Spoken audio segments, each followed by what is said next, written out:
I want to introduce you to the Planetary Magic course by me, Rafiki Simone.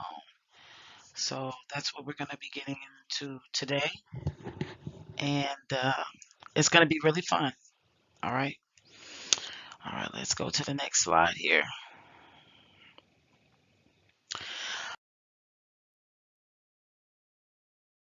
What is planetary magic? Well, planetary magic is an ancient system that combines the power of the planets with earthly magic. That's what that is, okay? It also uses the influence of the planetary system upon daily life. It can manipulate energies in the 3D plane in favor of or against one's course of life. What that just basically means is that you can use the planetary system to be in favor of or against you, in favor of or against someone else. Okay? In this physical realm, planetary magic is the connection between natural magic and ceremonial magic. Okay? It connects natural and ceremonial together. So, planetary magic is one of the oldest forms of magic practiced by humans.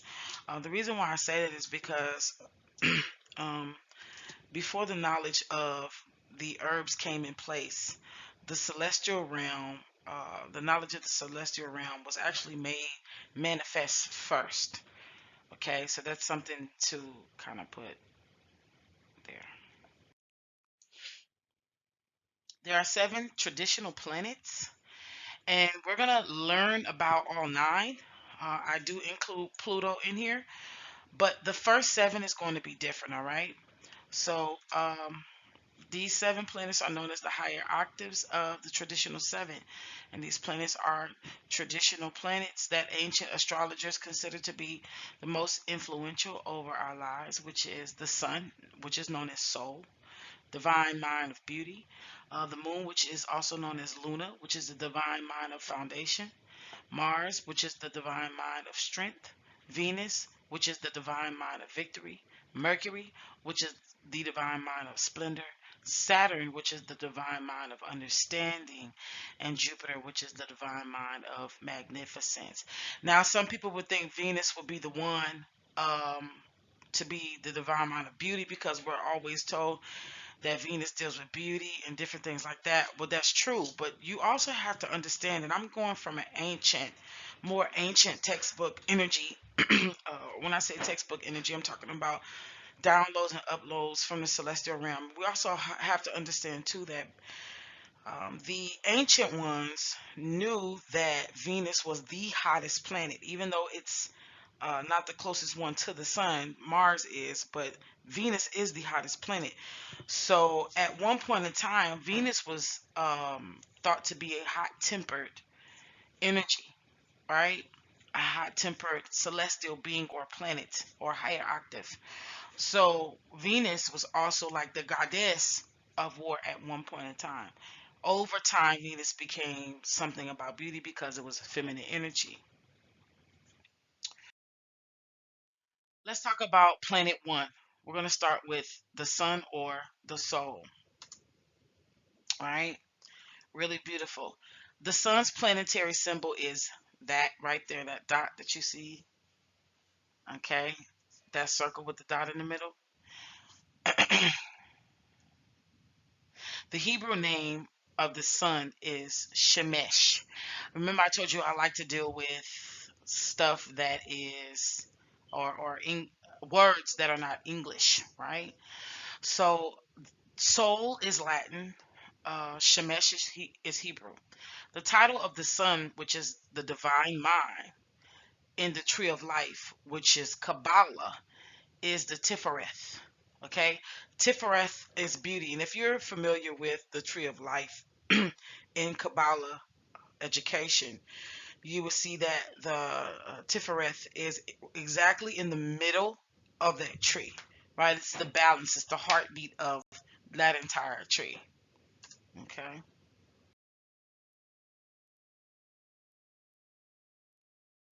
Characteristics of the sun or soul. The soul brings, arouses, and or births courage,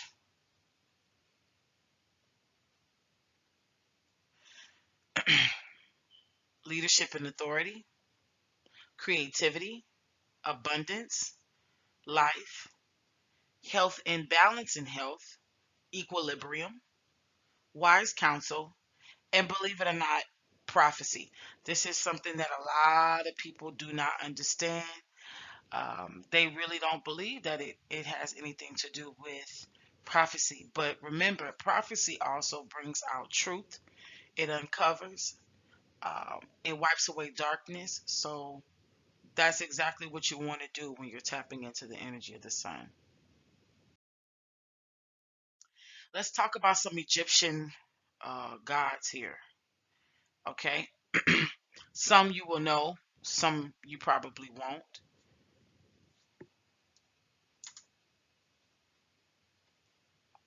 This is Amun, where we get the word amen from, right? He's the Egyptian god of the sun and the air. Ra,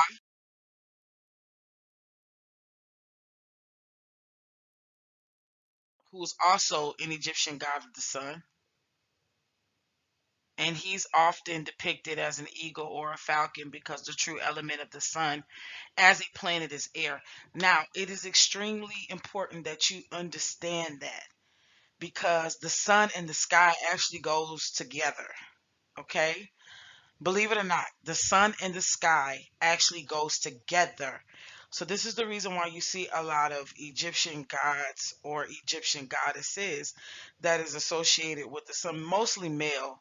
They're associated with the sun. They're of a falcon, an eagle, or some form of a bird, or with wings of a sort, because of the fact of the sky being the backdrop or the house for the sun.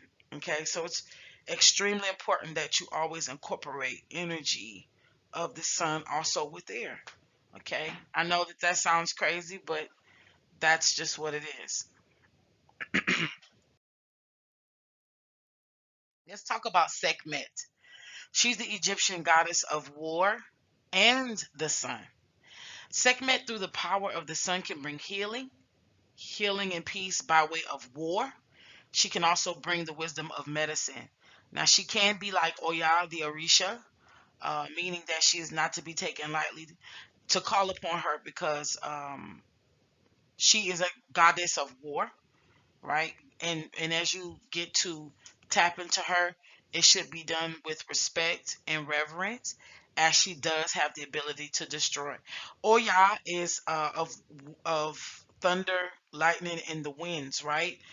So you often see her in the ways of like hurricanes and storms, thunderstorms, that kind of thing, tornadoes. You want to make sure that when you are dealing with Sekhmet, that you do go into reverence of her because she really can. She ain't no joke, okay? She's not a joke at all. So that's one way to kind of approach her. To approach her, you can approach her. Don't be afraid to approach her, but just approach her with respect and reverence. And she's a really good ally to have on your side, especially with spell work. And anybody who really knows me knows that I work with Sekhmet a lot. Let's go to the next goddess, Bastet. A lot of people don't talk about her. Some people call her Bast or Bastet. She's the goddess of a sun, of the sun. Look at that beautiful picture, right? Bastet is the keeper and protector of children, and she also protects women in pregnancy. She is associated with music, fertility, the arts, and of course, cats. Some of y'all may be feeling like y'all drawn to cats, that kind of thing. Well, she might be your girl. Bastet is a milder version of Sekhmet. Although she is mostly known for being a sun goddess, she can work alongside moon energy. Now, it has been told to me that some people actually know her from moon energy versus sun energy. But when you're dealing with fierceness and a lioness, kind of because she's not so much of a feline as far as a cat. She's a lioness, right? She's a young lioness. Bastet is more of a seasoned lioness, and with Bastet, you kind of do get like a duality. She can go either way. She would be more like the softer or the cooler sun in the day, versus Sekhmet would be the hot desert heat, the sun that would be hitting on you all day, in the desert. And it's, by right that she actually rules the desert. Bastet is more comfortable being at the oasis part of the desert. Okay, so this is the reason why it's really good to have an approach. And as you can see too, it's almost like a, Yemoja, um, Oshun kind of contrast, or the trinity of the Orishas into just these two goddesses, right? So it's beautiful. It's really beautiful. Let's talk about offerings for Sekhmet and Bastet. For those of you who would like to work with those two, if you choose to work with these, this is some things that you can offer. Let's start with Sekhmet first. So we're going to start with her. And we're going to talk about gold, sand, cinnamon, warm milk, frankincense, red wine, swords or large knives, raw meat, red beer or palm wine, dark red velvet. She loves dark red velvet. Like if you make a altar to her, you want to drape that with dark red velvet. Really beautiful. Tiger's eye and carnelian are the stones that you can work with her. Red glass, like you have those wine glasses, those holiday glasses. Right now, you probably can find red glass, which would be beautiful to offer something to her in. Raspberries, strong tea. Let's talk about now Bastet. She likes all natural perfume. She doesn't like any kind of synthetic stuff, right? She likes sweet smells, beautiful, soft, but sweet smells. Daggers are her thing, because she does fight. Remember, she's a protector, just like Sekhmet, but she's more of a nurturer protector. Sekhmet is more like a confident, fierce, but yet strong, right? Okay. You have pearls, opal, obsidian, malachite, and hematite are the stones and gemstones that you want to work with. Bells and wind chimes is with Bastet. Honey, copper, and gold. Peacock feathers. So you could kind of see like that again, your Moja Oshun type of energy with Bastet. Chocolate, mint leaves. Now mint leaves, let me explain to y'all why mint leaves are on here. Because Bastet, even though, and I know I said this earlier, that they're felines, but not in the sense of a cat so much per se. But with Bastet, and let me retract my statement, please forgive me. She is more like on the borderline of like a little lioness and a cat, kind of like a mixture. Some people say that she's a cat and Sekhmet is the lioness. Some people also say, depending on who you talk to, that she's a hybrid of a lioness and an actual cat. Well, to some of you, you're going to say a feline is a feline, nevertheless. We get it. However, the mint leaves are there because, cats like catnip, right? It kind of makes them go a little crazy, little like it arouses them, right? Well, catnip is from the mint family as far as plant species are concerned in the plant kingdom.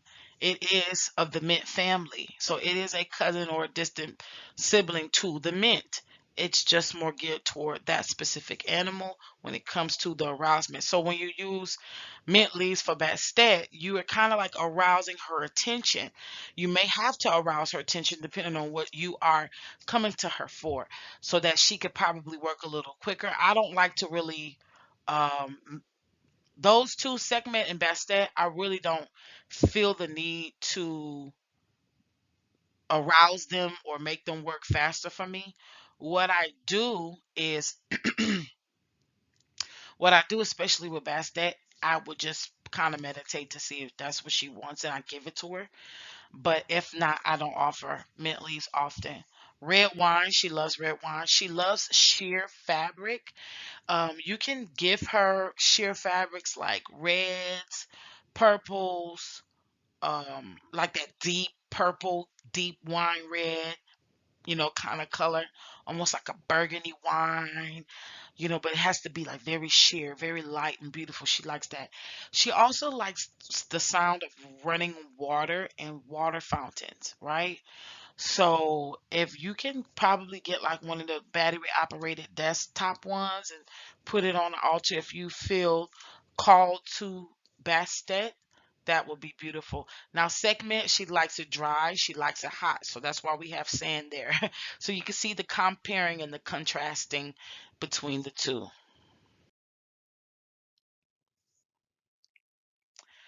All right. Animals of the sun. I love this. This is one of my favorite parts of this whole thing that I put together. You know what that is? Not just any eagle, it's the golden eagle.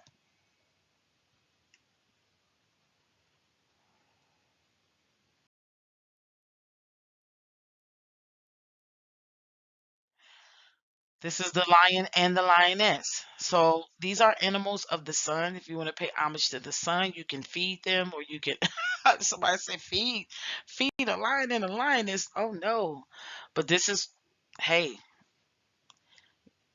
you want to go to the zoo and just stare, or just kind of like send telepathic energies or whatever. You don't want to chance it. You don't be putting your finger or nothing in the gate, that kind of bull.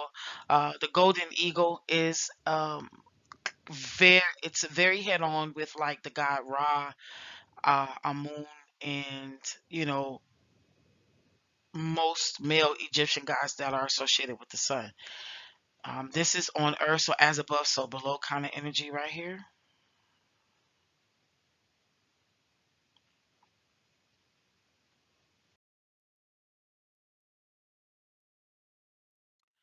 Next, we have the tiger. Beautiful, huh? Look at that. Golden and the stripes and the. Ooh, beautiful.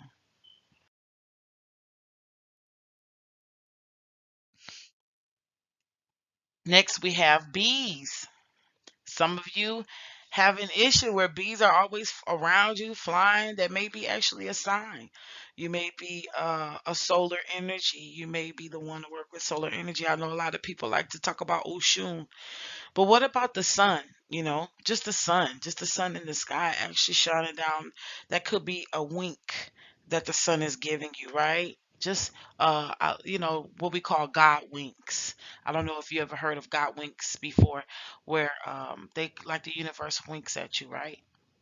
Getting your attention or saying, "Hi, I see you, I like you, I approve of you," kind of energy.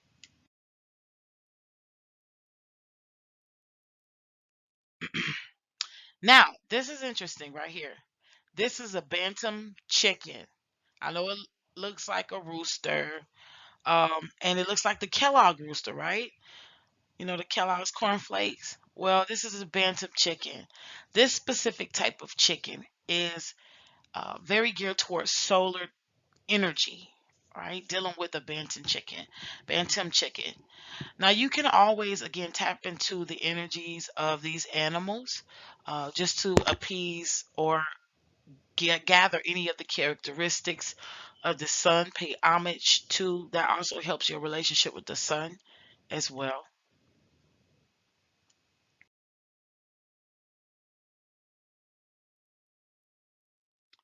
Now we're dealing with the hawk.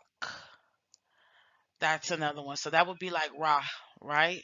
Whereas Amun Ra would be a falcon or an eagle. Amun sorry, Ra would be um or like what they like to say Horus, a hawk, right?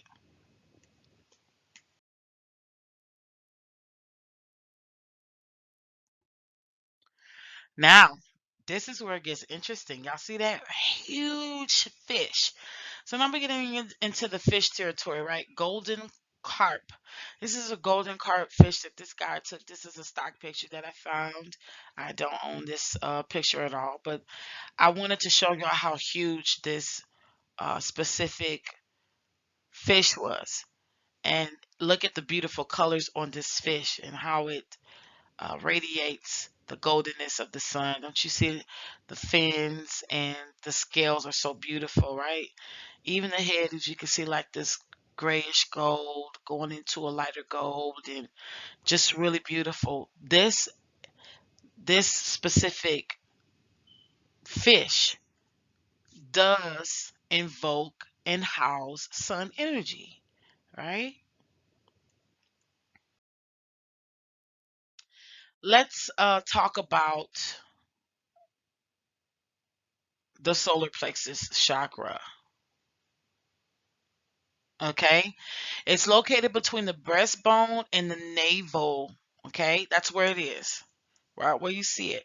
So you can press right now if you want to. Put your hand in between, right directly in between your breastbone and the navel. So the solar plexus chakra is responsible for confidence, personal power, positivity, and self-respect. And your motivation or the lack thereof lies there, because you know the word chakra means wheel. So they turn, or they're um, some people like to say open or closed, but the truth is that they turn, and the slower it turns, the more what you would call closed it is, right? The faster it is, if it's too fast, it's over open, right? So you want the balance where it's at a steady pace of turning, or it's open just enough, like people like to say, it's open just enough. The solar plexus wheel is physically responsible for the kidneys, adrenal glands, stomach. I put kidneys twice, didn't I? It's okay. Solar plexus imbalances includes overaggression, low self-esteem, domineering energy, control issues, and trouble making decisions. Physical issues can be ulcers, diabetes, overeating, irritable bowel syndrome, Crohn's disease, overweight in the stomach area, underweight in the stomach. Underweight period could be, not hypoglycemia. We already said that one. Anorexia, bulimia, that kind of thing is there as well. Hypoglycemia is there. I did put that there. But again, this is because this is dealing with low self-esteem or overaggression, domineering control issues, again, trouble making decisions. But it's also where you can hide things, right? That's why food is a drug. And so we tend to stuff things in our solar plexus. And when you, 9 times out of 10, when a person was not always heavy or overweight and they gain their weight and they're sad about it, a lot of the times it's because they were trying to hide behind that thing for whatever reason. You know what I'm saying? For whatever reason. And believe it or not, there's so many reasons that a person could be overweight. And this is the reason why you have to take your time and be nice to people, because you just never know what they're going through, right? You don't ever want to be the one to tip them over the edge. But yeah, this is the solar plexus. So let's talk about herbs, plants, and other things that you can use to tap into the energy of the sun. This is planetary magic, right? So we have the sunflower here, chamomile. Ain't that beautiful? Yellow rose, chrysanthemum, beautiful. I hate the way they smell, but it's a beautiful flower. Marigold, they smell more stank than the chrysanthemums, but they're really good too. Pineapples, cinnamon. Let's go to the next one. Frankincense, saffron. Look at that. That's beautiful. Real saffron is expensive. Vanilla. Yes, vanilla is of a sun energy. Cashews, copal.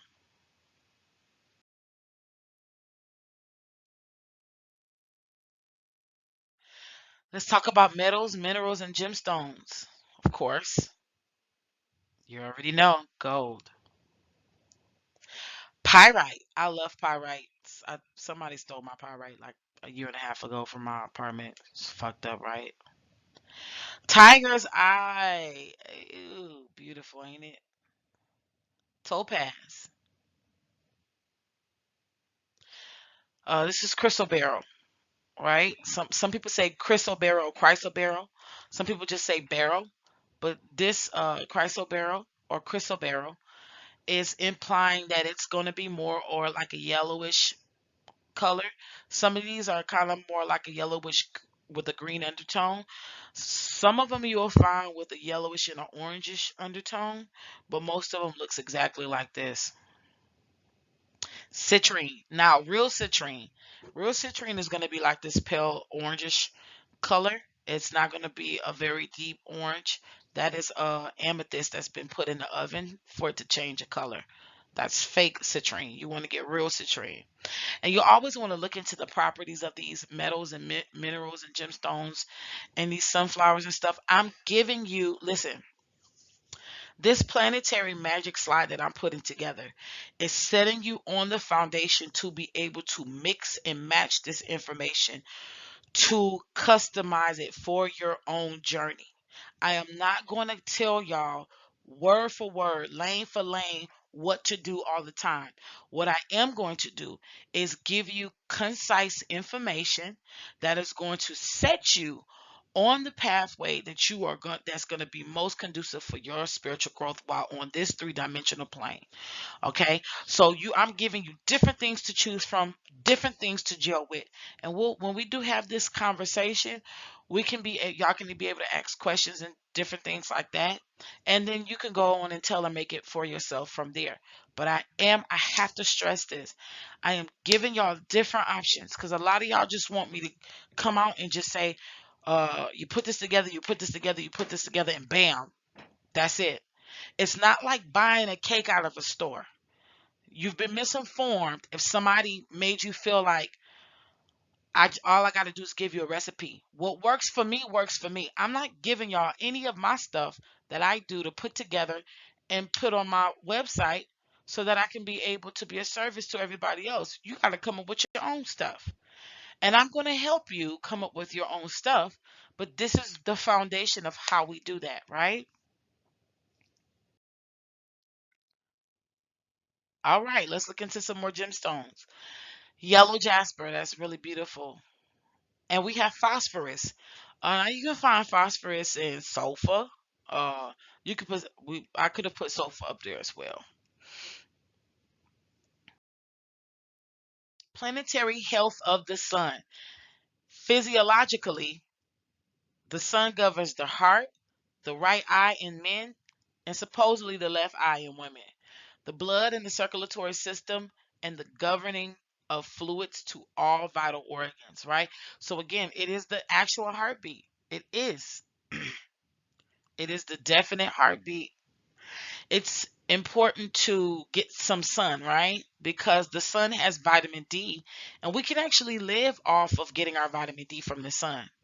We don't have to get it from anywhere else, to be honest. So staring at the sun from for maybe 5 to 7 seconds a day in the first dawn of the rising or in the sun setting will heal eye issues and open up the third eye as well. This can be healthy. If you are trying to do this to open up the third eye, it would be best that you would be on more of a vegetarian vegan diet because you do not want to get a distortion of downloads if you're eating heavy. Sunbathing, like going outside, laying down in the sun, laying in nature, it keeps the mind healthy, right? Meditating, stretching, and or yoga in the sunlight provides balance to the body.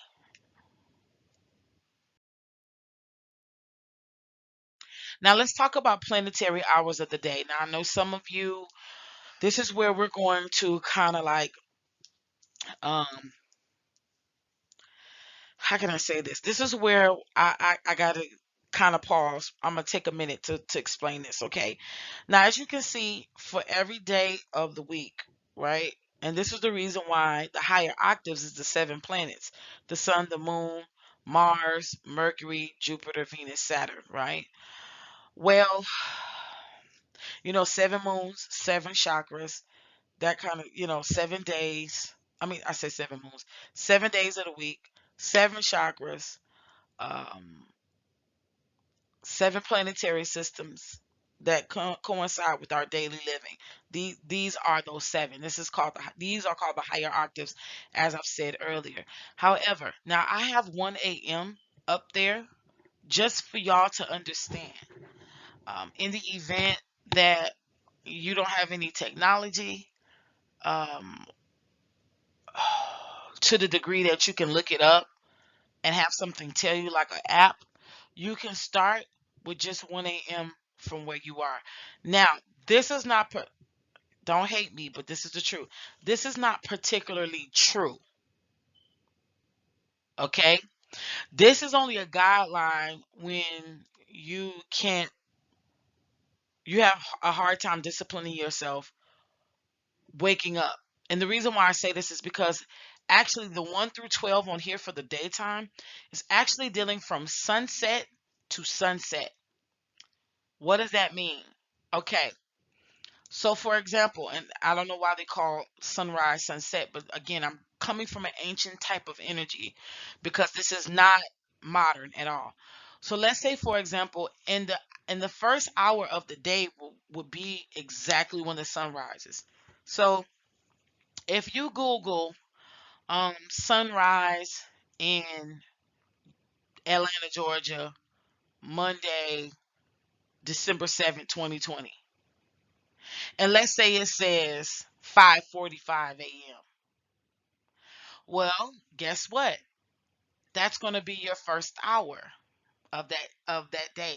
That would be, if you want to govern tomorrow, if you want to use tomorrow as an example, locate Monday and then locate the number 1 and move your finger to where it's underneath the word Monday. So you know that at 5:45 in the morning, that's when the hour of the moon starts, right?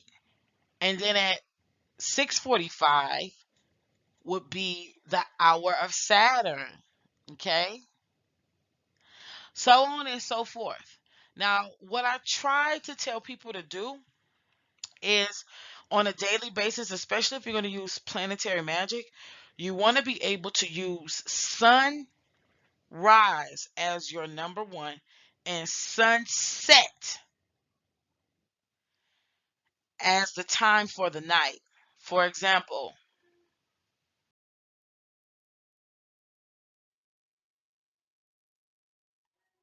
right? So sunset will start at the hour of Venus on that Monday, right? Now again, that's more of an advanced planetary system. If you want to keep it light, you want to keep it hardy, you can do from 1 a.m. to 12 p.m. and then 1 p.m. Well, 12 is on the planetary hour of the day. As you can see at the top, it says planetary hours of the night. So this is the reason why I put 1 p.m. at the top, right? I'm gonna go back just so you can see if it'll let me. I don't think it will let me. Nope. Oh, yes, it will. I think. No, it's not gonna let me. Candle colors for the sun. That's a gold, green, orange, white, yellow, last but not least, red.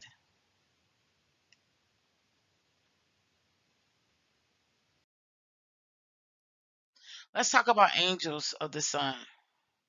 We have Archangel Michael and Archangel Raphael. Archangel Michael is the battle of the warrior. He's victorious. And Archangel Raphael is going to be the healer energy. That's what's going to bring your vitality, your healing. Also, beauty is there as well, right? Because when you're healthy, you're beautiful. I know I'm going to have questions about these planetary hours. So these are some keywords that you want to use for sun spells, right? Let's say you want to do spells for these things in mind, particularly for the sun, okay? Because we're dealing with sun energy right here.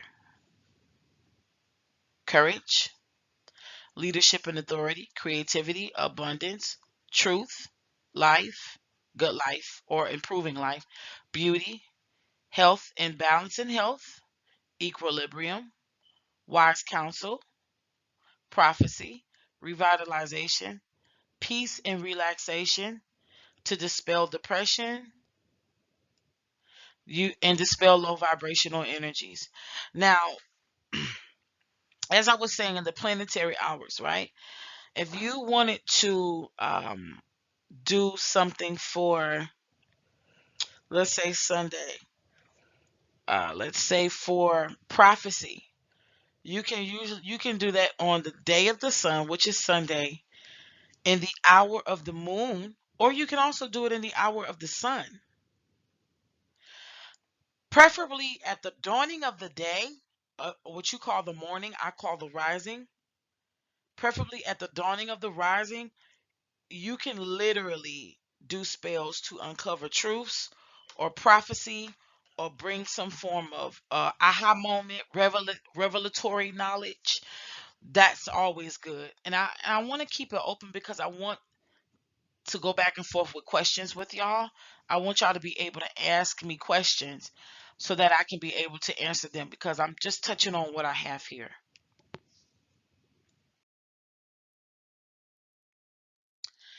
And then after the slide is going to be discussion time. So as soon as you see this, I'm going to post it in the Patreon.